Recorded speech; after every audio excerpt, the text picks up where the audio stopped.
Dans les vidéos précédentes, nous avons vu comment le gaz est extrait et comment il est transporté par bateau en utilisant les processus de liquéfaction et d'extraction. Dans cette vidéo, nous allons voir ce que sont les gazoducs, des conduites utilisées pour les transports de gaz naturel, eau artificielle, du lieu de production au lieu de consommation. Une fois extrait, des gisements et traités pour éliminer les substances qui peuvent lui donner des caractéristiques négatives pour le transport, la distribution, la qualité et la sécurité, le gaz naturel doit être introduit dans des gazoducs, des successions de tuyaux en acier.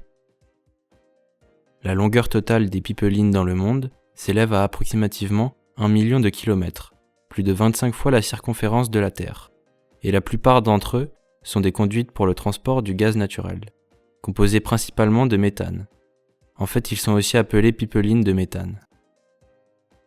Avant de choisir l'emplacement du pipeline, des études géologiques approfondies sont réalisées pour essayer de suivre la géologie du sol ou du fond marin, afin de ne pas soumettre le gazoduc à des risques dus au tremblement de terre, glissement de terrain, courant marin, pression trop élevée due à la profondeur, la glace, le changement de température, etc., afin de préserver la structure au fil des décennies, mais aussi de sauvegarder l'environnement puisque le méthane, lorsqu'il se disperse dans l'atmosphère, est un gaz à effet de serre 10 fois plus nocif que le dioxyde de carbone.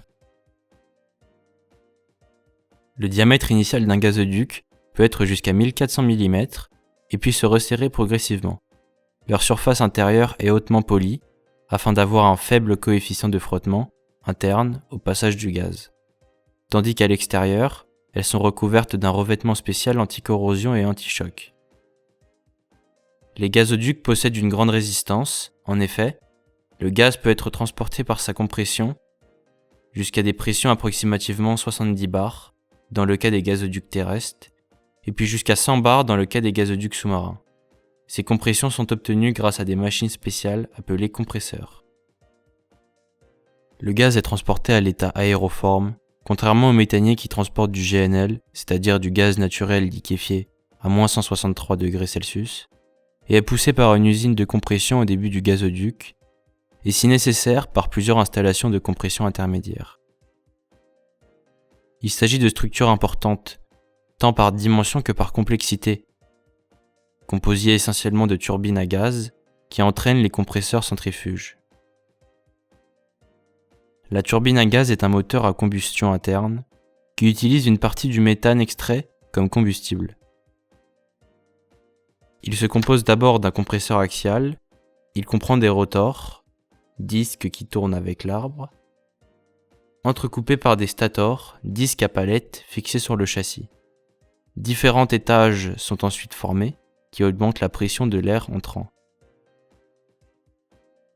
En passant dans la chambre de combustion, le méthane s'ajoute à l'air et le mélange est brûlé. La grande expansion des gaz chauds qui est générée fait tourner deux turbines, dont l'une est reliée à l'arbre du compresseur pour faire tourner ses rotors pour lui permettre de fonctionner, et l'autre, séparée sur un deuxième arbre, fait maintenant tourner un compresseur centrifuge à plusieurs étages reliés à la canalisation. Le compresseur centrifuge à plusieurs étages est une turbomachine dans laquelle plusieurs disques à palettes, appelés roues et placés en rotation rapide, fournissent de l'énergie au gaz, ce qui augmente sa pression grâce à la force centrifuge. De cette façon, le méthane est poussé dans le gazoduc et peut commencer son voyage.